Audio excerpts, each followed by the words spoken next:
Dark clouds hover over Kisilu Musia's fields. But as the farmer suspects, they won't deliver desperately needed rain.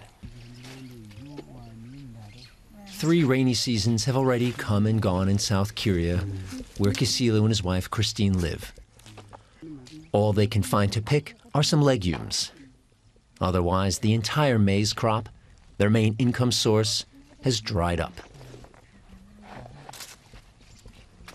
The other time I've been harvesting at least something to keep my family for 2 to 3 months.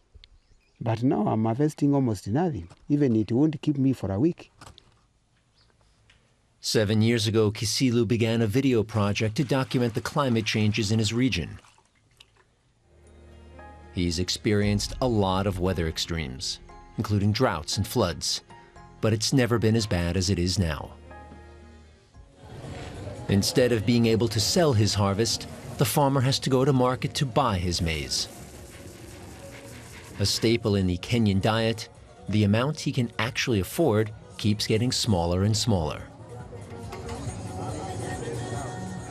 I, as a farmer, I feel neglected because I'm ever struggling feeding my family, but government seems not to support us. In the capital, Nairobi, the so-called corn crisis has been a source of bitter controversy for many months. Maize prices have skyrocketed by more than 100%. The problem is that the corn silos containing the emergency reserves were depleted soon after the drought started. Whether the maize had been stolen or had rotted away is not clear. And those responsible have yet to provide a clear answer. Eventually, the government stepped in, importing maize and launching a subsidy program to bring prices down. But according to Ali Kansachu, the whole system is totally corrupt.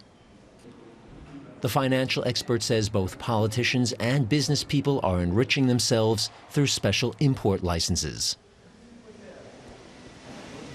Folks are able to get access to those licenses and make seriously big and windfall profits at the expense, of course, of the rest of the country. Big windfall profits, and the theory is that a lot of this money circulates back into political spending. Those very officials bristle at the corrupt allegations.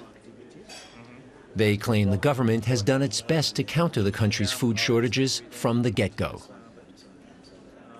The president declared drought a national disaster, and he called upon all the other stakeholders to join hands and support the government. So anybody who is interested in helping should join hands and help now. But those people who are not interested in helping, they should shut up, not talking everywhere nonsense. Farmer Kisilu Musia has long stopped looking for political solutions. Instead, he and other farmers are working together to design homemade irrigation systems for their fields. They still have to work out the kinks, but it's enough to start growing some tomatoes. And there's hope that this means they'll be able to grow maize again next season.